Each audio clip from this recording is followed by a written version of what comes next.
আমরা মিরতলা বাজারে দেখেন ছোট আরো একটা বাজার এটা এটা কার এটা এটা কত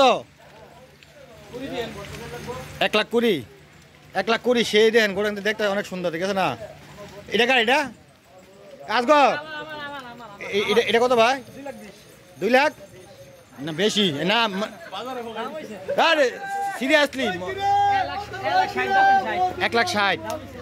1,60,000 নাকি এটা দাম হয়েছে ঠিক আছে এটা কি বেড়ে শুদ্ধ নাকি আবাল না আবাল হলে বেশি হয়ে আমরা এটা এটা এটা 250 এই তো না এই ব্যাপারী ফিডাই বইতে গেলে 250 বলে আজকাল মস্কার না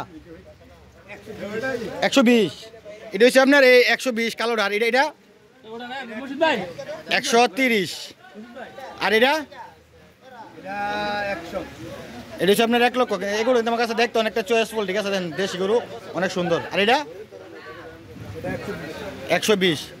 তবে হ্যাঁ একটা জিনিস কি জানেন যারা নাকি কোরবানি গরু কিনবেন চাইলে মিরতলা কিন্তু আমরা সকালবেলা বিশেষ করে 10টার আগে এই যে দেখেন ছোটো আরও একটা বাজার আরও কিন্তু গরু এখন ওই যে গেছে গাড়িতে গেছে আরও যাইবো তবে যারা নাকি আমরা মিরতলা আশেপাশে আছেন চাইলে সকালে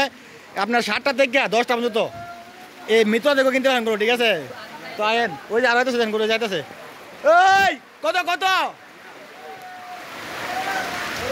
140 দেন 140 ও গরু একদম সুন্দর দেখেন 1,40,000 তাহলে আমি যেটা কইছি বুঝছেন তো মানে 7টা থেকে 10টা পর্যন্ত মিরতলা প্রত্যেক দিন মানে কুরবানি আগের দিন পর্যন্ত ঠিক আছে আইলে পাইবেন গরু নাকি হ্যাঁ আয়েন